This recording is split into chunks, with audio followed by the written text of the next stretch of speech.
नमस्कार, she inspires के तीसरे एपिसोड में आप सभी का स्वागत है। और आज हमारे साथ जुड़ रही हैं एक ऐसी शख्सियत जो हमेशा कुछ नया करने के लिए तैयार रहती हैं। ये ना सिर्फ एक एजुकेटर हैं, पर एक पोएट, एक ऑथर, एक हीलर, एक टेडेक्स स्पीकर होने के साथ-साथ 2 प्यारे-प्यारे बच्चों की माँ भी हैं। Please welcome miss Arunima Sinha जो आज हमारे साथ लुधियाना से जुड़ रही हैं। Welcome on the show Arunima. And हम शुरू करते हैं आपकी जर्नी, आपके बचपन या कॉलेज के दिनों के बारे में अगर आप कुछ बता सकें तो। So basically Poonam, I was born, मतलब मैं पटना में ही पली बड़ी हूँ। मेरे मम्मी पापा दोनों ही वहाँ पे, my mother was a professor, English की प्रोफेसर रही है मम्मी, और मेरे पापा जो हैं ही वाज अ लॉयर। तो उनके साथ ही पली बड़ी, कॉलेज तक वहीं रही, उसके बाद दिल्ली आई। ओके। और दिल्ली आने के बाद मेजर अपनी लाइफ की जर्नी मैंने दिल्ली में ही कवर की है।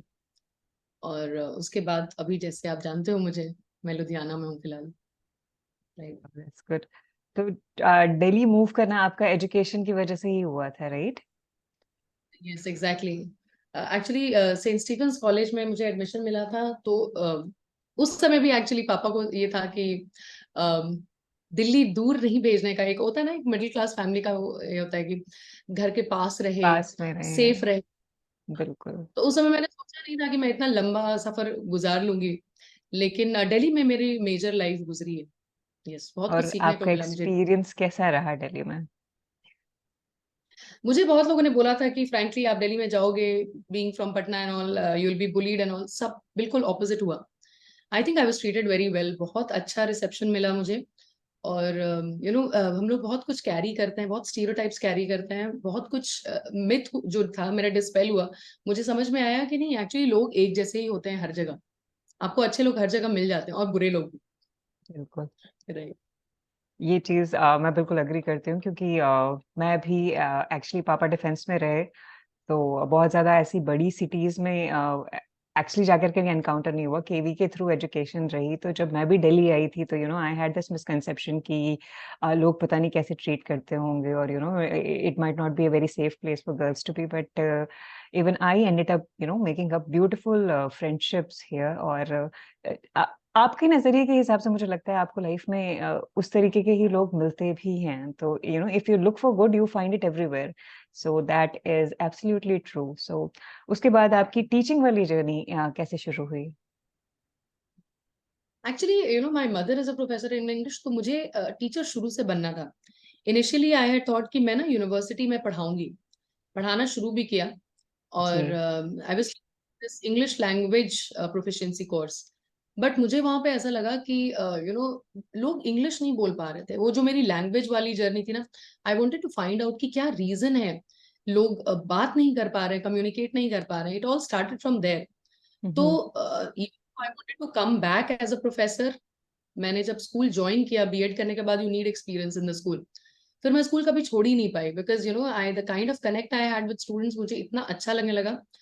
और पता चला कि ये लैंग्वेज इशू नहीं है, ये actually this is the issue of voice. Voice एक बहुत ओके। साइकोलॉजिकल, हम लोग इसको बहुत ही टेक्निकल टर्म समझते हैं कि इंग्लिश नहीं बोल पा रहे। But the fact is actually कि जहाँ वॉइस की कमी होती है, वही लैंग्वेज, जैसे जो हिंदी में बोल रहे हैं बहुत अच्छा बोल रहे हैं, उनको ये प्रॉब्लम नहीं होती कि हम लोग इंग्लिश में नहीं बोल पा रहे हैं। आप देखिएगा, this is a very common point I notice कि जो बच्चे जैसे इंग्लिश में, जिनको बहुत शौक है इंग्लिश बोलने का, तो या फिर उनके फैमिली को ये शौक है ना कि हम लोग इंग्लिश मीडियम स्कूल में डाल दें और बच्चा बोलने लग जाए। जी। सो ये एक कहीं ना कहीं साइकोलॉजिकल इशू बन के आता है। This is what I have been like thinking about, this is what has taken me back from class, like from the college to 11th and 12th, then 9th and 10th, और अभी मैं middle wing पढ़ा रही हूँ। Find out the root. या आपके कहने के हिसाब से ये एक मेरे लिए बहुत ही न्यू फाइंडिंग है कि बोल पाना एक वॉइस इशू ज्यादा है, एक एक्सप्रेशन इशू ज्यादा है, rather than your proficiency in that language. तो हैव मतलब अब क्या ये रूट कॉज डायग्नोज हो चुका है, और there is still more work to go into it?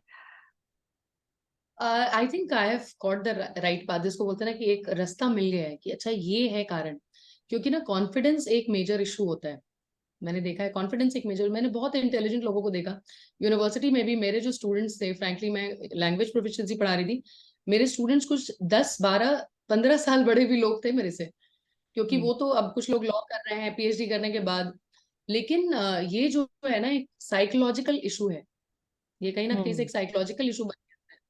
तो स्कूल में जाके, और इसकी बहुत सारी, मतलब my research is still on, hmm जिसकी वजह से मतलब I got into multiple things. और ये हम्म रिसर्च जब मतलब when I'll be able to verbalize, मैं definitely I'll talk about it अभी। लेकिन मुझे ये पता है कि ये साइकोलॉजिकल इशू है, it comes from the family, it comes from some circumstances, आप किसी सिचुएशन में हैं, बहुत चीजों से आता है ये। तो कहने का मतलब जी, अगर आपको एक्सप्रेशन इश्यूज हैं नॉर्मली तो वो आपको दोनों लैंग्वेजेस में होने चाहिए, सिर्फ स्पेसिफिकली इंग्लिश के साथ वो एक रीजन जोड़ना सही नहीं होगा। मेरा बोलने का ये मतलब है कि मैक्सिमम लोग जो सफर कर रहे हैं इस, hmm they are in one language. मैंने देखा है बहुत लोग हिंदी में बहुत हम्म अच्छा बोलते हैं, तो may be they have a little bit of kind of complex कि हम लोग इंग्लिश में नहीं बोल पा रहे हैं, लेकिन उनको बहुत दुख नहीं है इस बात का, क्योंकि हम्म कम से कम एक बहुत अच्छा बोल रहे हैं। बिल्कुल सही तो बात है। मेजर एक्सप्रेशन इशू है ना, वो मेजर साइकोलॉजिकल इशू है, वो मैं बोलना चाह रही हूँ। वॉइस हम्म की कमी है हमारी। इन द सेंस एक्सप्रेशन की कमी है, और वो एक्सप्रेशन की कमी हमारे अंदर कहीं पे कॉन्फिडेंस की कमी से आ रही है, और वो कॉन्फिडेंस की जो कमी है वो कहीं ना कहीं किसी सोशल कॉज के साथ रिलेटेड है, प्रॉब्ली उनकी फैमिली बैकग्राउंड एनवायरनमेंट के साथ कहीं रिलेटेड है, जो उस लेवल पे उनको एक्सप्रेस करने नहीं दे रहा है। Wow, that's a nice insight. So अब ये पढ़ाते पढ़ाते एकदम से you are also a healer, so how did that happen? Actually so जहां पर हम लोग एक्सप्रेशन की बात करें, तो एक्सप्रेशन में बहुत चीजें आती हैं। Like I really like to express myself in multiple ways, I sing, I write, I do multiple things. तो even before I became a healer, I was big time into music. You know, when I changed my life, about it, right? At some point of time, you have to step up for yourself. तो हम्म जब मैंने start किया अपने बच्चों के साथ, I wanted to be a happy mother. मैं ऐसा नहीं चाहती थी कि बच्चों को कुछ दिखाऊं और मैं असली में कुछ और हूँ। तो हम्म ये जो होता है ना, ऑनेस्टी मेंटेन करने के लिए I got back to singing, और ये भी एक एक्सप्रेशन रहा। So finally what I realised all throughout was कि ये मेरे अंदर में बहुत हाई लेवल तक कामनेस लेकर आया, and that is how when I had already जब इस रास्ते पर चल पड़ी मैं कि एकदम शांति आ गई लाइफ में, it was at that point of time that I started watching angel numbers. और पता नहीं बहुत लोग एंजल नंबर्स में के बारे में नहीं जानते हैं, many people don't believe, but मुझे नंबर्स दिखते थे, 444444 हर जगह। हम्म और answer to that I got into angel healing. फिर उसके बाद तो फिर बस हीलिंग हीलिंग ही होती रही, हीलिंग, मेडिटेशन, चक्रास, आगे बढ़ता गया। दो अब तीन साल मतलब। हाँ, राइट। आप काफी लोगों की लाइफ को टच करती हैं, और उसमें से एक छोटा सा मौका मुझे भी मिला था, तो and it had played a pivotal role in my life too. तो और अगर आप बिग वे में अगर किसी को हील कर पाए, तो मुझे लगता है कि काफी सारे जो ट्रॉमास, इश्यूज और साइकोलॉजिकल प्रॉब्लम्स जो हम फेस करते हैं, जो हम कई बार रियलाइज नहीं कर पाते, बट एक तरीके से स्टक फील करते हैं अपनी लाइफ में, पर हमें समझ में नहीं आ रहा होता कि वो डीप डाउन प्रॉब्लम कहाँ पे है, तो उस वहां पे ये हीलिंग काफी काफी मददगार साबित होती है, राइट? तो आपका एक्सपीरियंस कैसा रहा इस हीलिंग वाले प्रोसेस में, and how did it help you grow as an individual? Poonam frankly जब मैंने स्टार्ट किया healing, I never thought that I ever become a healer. मुझे था कि भाई मैं अपना लाइफ टेंशन फ्री कर लूं, आई बी द हैप्पी पर्सन। जब 2-3 साल निकल गए ना, तो फिर मुझे लगा कि मैंने फ्रैंकली कुछ ज्यादा नहीं, 20-30 तरह की मोडालिटी सीख ली थी। And by that time I had also started writing, and बहुत कुछ एक साथ हो गया। Then I realise the magical effect of it. और that was also a time when I started having past life flashes. मुझे पास्ट लाइफ दिखते थे, जिसकी वजह से मैं रिग्रेशन में गई। और जब मैंने खुद रिग्रेशन करवाया और उसके बहुत सारे बेनिफिट्स देखे, and I became a past life regression therapist. Wow. तो ये थेरेपी करते करते मैंने फिर मेडिटेशन ऑफर करना स्टार्ट किया, फिर एंजल हीलिंग स्टार्ट किया, फिर वो कोनो करते करते, and I think I can say कि इट इज 50-50। मैंने अपने साथ जो हीलिंग का प्रोसेस मैंने जो सीखा और किया, that must have been like 3 years now. और ये सब जो किया है मुश्किल से वो 7-8 महीने का इफेक्ट है. Like I also help women write their books and stuff like that. ये भी एक हीलिंग मोडालिटी मैं समझती हूँ, to help someone open up their voice. I think this is equivalent to my 3 years work. मैं बहुत grow हुई हूँ इन हेल्पिंग अदर्स. क्योंकि जब आप किसी और को हेल्प करते हो ना, तो आप अपने आप को और ज्यादा समझते हो. आई think I got self knowledge. बहुत एब्सोल्युटली. कुछ आइडेंटिफाई किया. And I'm sure I got a lot of blessings. I was a channel. I'm very thankful to God for presenting me with all these women who had so much trust in me. That's great. Yeah. तो अगर मैं normal language में समझाने की कोशिश करूं तो जब हम कोई चीज सीखते हैं एज अ कॉन्सेप्ट भी, अगर हम कोई चीज सीखते हैं, हम कॉलेज में ये काम बहुत किया करते थे. तो कुछ सीखा है और किसी को समझ में नहीं आया, जब हम समझाना शुरू करते हैं तब हमें समझ में आता है कि एक्चुअली में कॉन्सेप्ट में क्या था, कहीं कुछ छूट गया था, पर वो हमें तब में समझ में जरूर नहीं आया था, बट जब हम किसी को समझाने लगते हैं उस टाइम पे वो पॉइंट क्लियर हो जाता है.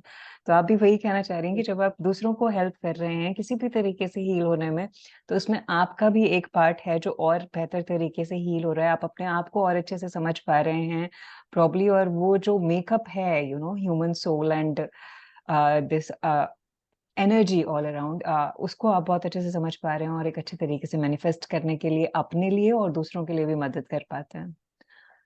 तो ये, Great. yeah, Thank this is so wonderful and so divine, to be able to help people and evolve during the process as well. This is so brilliant. And then अभी सारा काम करते करते आपने टीचिंग भी कर ली, आप हीलिंग भी कर रही हैं, और अब आप टेड टॉक्स भी दे चुकी हैं. तो how did that happen and how has that experience been for you so far? you. Frankly, मतलब मैं बोलूंगी I have been very lucky in that because हाँ, टेड टॉक मेरे लिस्ट में था, लिस्ट ऑफ मैनिफेस्टेशन जो बकेट लिस्ट बनाते हैं, लेकिन वो भी टेडेक्स के बाद ही आया. Like I've been connected with many women's groups and stuff like that. जिसमें कि on one fine occasion, it was during COVID, the first TEDx happened. So, a lot of us were invited कि you can try to submit your video because उस समय COVID चल रहा था. तो मुझे लगा कि नहीं, I don't think I should. बहुत हाँ ना करके सोच के मैंने डाला. That too in the last moment I didn't want to do, and my son said that come on do it for us mumma. तो कर दिया, और फिर भी मैंने सोचा नहीं था कि ये लोग करेंगे सेलेक्ट. और immediately within a week I got this intimation that it was selected. तो मतलब मुझे लगा कि मतलब जिसको बोलते हैं जो सपना देखा भी नहीं वो सच हो गया. उसके बाद मैंने जरूर टेड के लिए, टेड इंडिया के लिए मैंने डाला था. तो उनका उस समय कोई इवेंट नहीं था, end of lately like 2 months ago they connected and they said that your topic is chosen. and तो it did give me, मतलब एक जो बोलते हैं कॉन्फिडेंस बूस्ट करने का काम करता है. लेकिन ये है कि मतलब जैसे हम लोग सोचते हैं ना कि मतलब जब तक नहीं किया होता तब तक सोचते हैं कि बहुत मजा आएगा.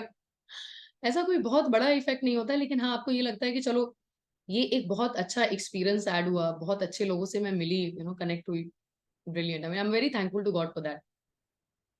एक तरीके से आपका कॉन्फिडेंस बढ़ता है, आपकी नेटवर्किंग बढ़ती है, और this gives you a platform to reach out to more people actually, for the betterment of the society, for your upliftment, and you get become a channel to help more and more people out like that. So yeah, I Right. really appreciate, and it's like a wow feeling, to see you on that stage, and it has been brilliant. How about this writing? You're also an author. You have written 2 books.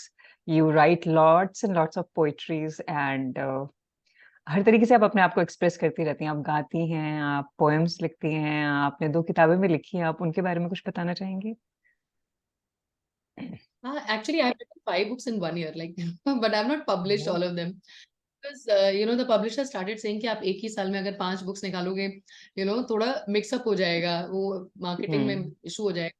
मैंने लिखा, और it all comes from inspiration. Poonam, I believe कि हम लोग जब feel करते हैं या जब मेडिटेशन एक लेवल पर चला जाता है, you connect to your subconscious mind.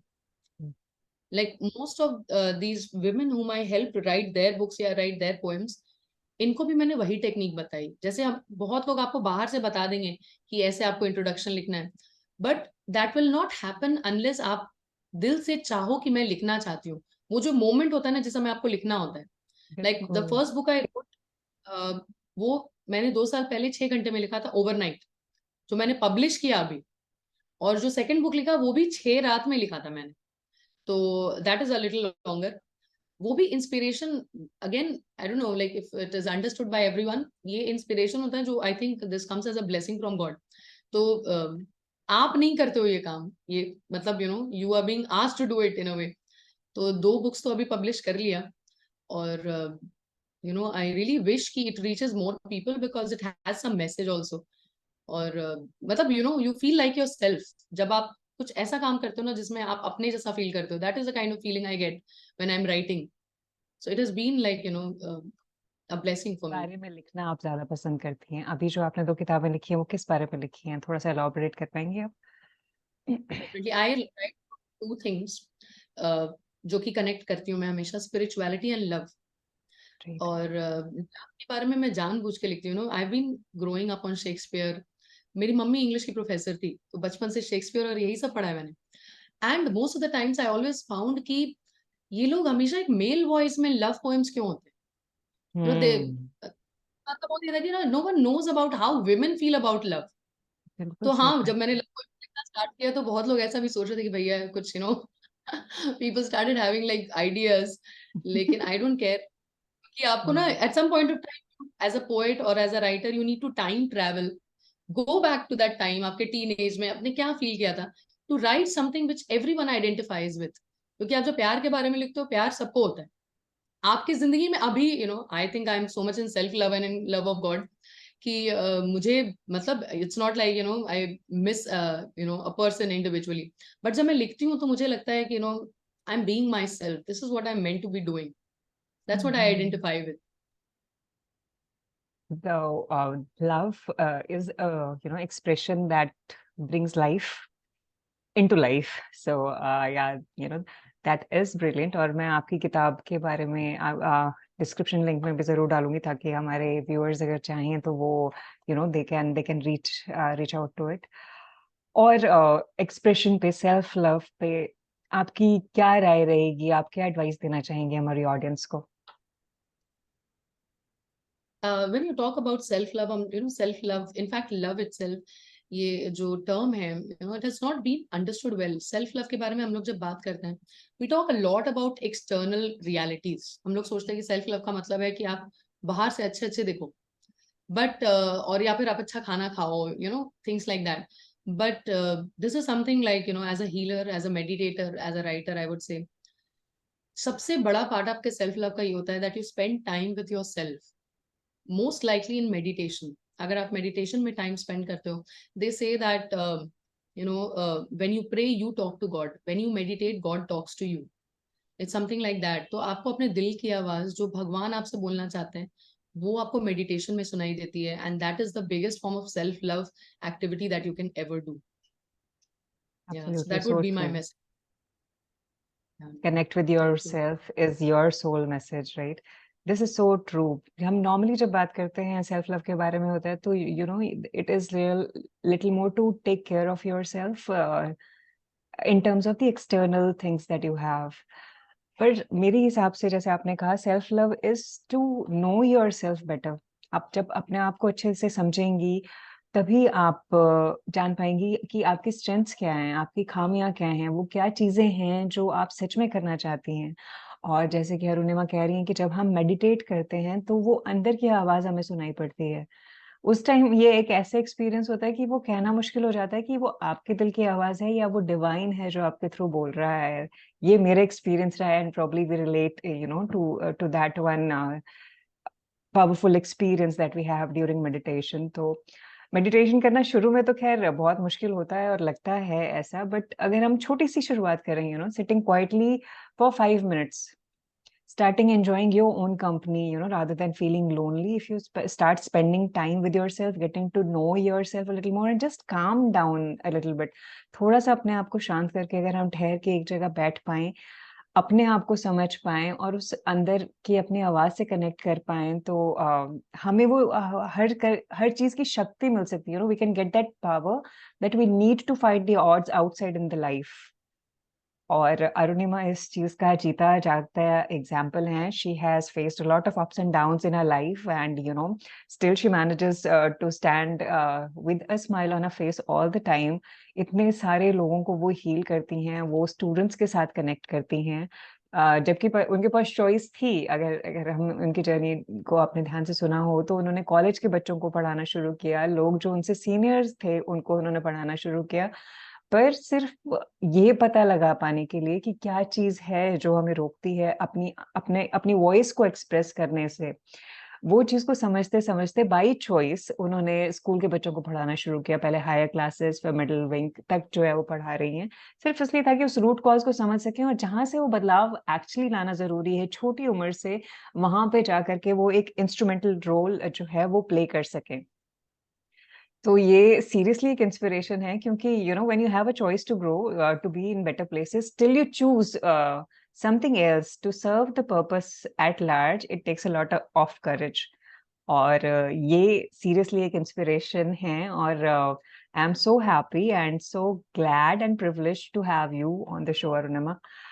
Thank you so very much, and I hope हर कोई जरूर आपसे इंस्पायर हो. Thank you so much. In fact, I want to say thank you to you. I watched the previous episodes also. The way what you are doing is very noble. क्योंकि पता है हम लोग अपने अपने जगह काम कर रहे हैं. You are doing your work itself, and you are also helping other women reach other people. That's a big work that you're doing. पता है मतलब through you there are people who will get inspiration from multiple quarters. So that's a very noble work, and congratulations for being an inspiration yourself. Thank you so much, Poonam. Arunam, reason ये है, मैंने ये देखा है कि आज के time पे भी लेडीज कितना ही पढ़ लिख नहीं जाए, मतलब जब तक हम अपने पेरेंट्स के पास हैं तो we are pampered like princesses, and once the equations change, तब हमें बताने के लिए ये सब जो होते हैं कि क्या सही नहीं है, क्या सेफ नहीं है, तुम्हें क्या नहीं करना चाहिए. पर ये क्लियर गाइडेंस दे पाना कि आप ये भी कर सकती हैं, ये भी एक ऑप्शन हो सकता है, आपके अंदर ये भी एक खूबी है, वो चीज कहीं पे मिसिंग रह जाती है. और मेरा पर्पस ये है कि from different walk of life हर कोई अपनी सिचुएशन से स्ट्रगल करता हुआ जो भी उभर रहा है, शायद किसी की कहानी सुन के, शायद कोई बात सुन के कहीं किसी को इंस्पिरेशन मिले और वो अपने आप को किसी अंधेरे कोने से बाहर निकाल पाए, जहाँ उसको वो लगे कि नहीं, होप है, people are doing better things and we can also do it. क्योंकि आप और मैं, we are from normal middle class families, और अगर हम अपने आप को ऊपर पुल कर सकते हैं तो डेफिनेटली कोई भी और कर सकता है. तो आई जस्ट विश कि हम लिटिल बिट ऑफ होप कहीं पे भी स्प्रेड कर पाएं, किसी भी तरीके से चीजों को बेटर कर पाएं, तो उतना काफी है. उतना चेंज ला पाना काफी है. Anyways, it had been a wonderful session. Lot many insights, lots of inspiration. So thank you so very much. Keep inspiring, and hopefully, we'll have another episode with you on a deeper level, maybe, for a different set of audience once again. Thank you so much for being on the show, Arunima. Thank you so much.